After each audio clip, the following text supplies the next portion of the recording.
نبی علیہ السلام په مسجد نبوي کې یوه ورځ خطبې ته تشریف فرما و. کله چې منبر ته خېژي نو یو پیر وایي امین، چې بیا خېژي په دویمه څېړه بیا وایي امین، تاوي په دریمه څېړه چې خېژي بیا وایي امین.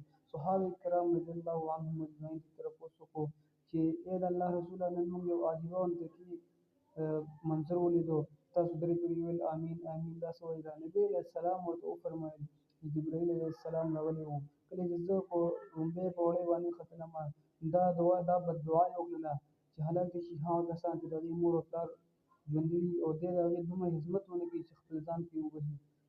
ما ویل چې امین. او کله چې دویمې پوړۍ ته ختلم نو بیا یې جبرائیل علیه السلام دا وفرمایل چې هلاک دي شي هغه کسان چې هغوی زما نوم مبارک واوري ما باندې درود شریف ونه وایي.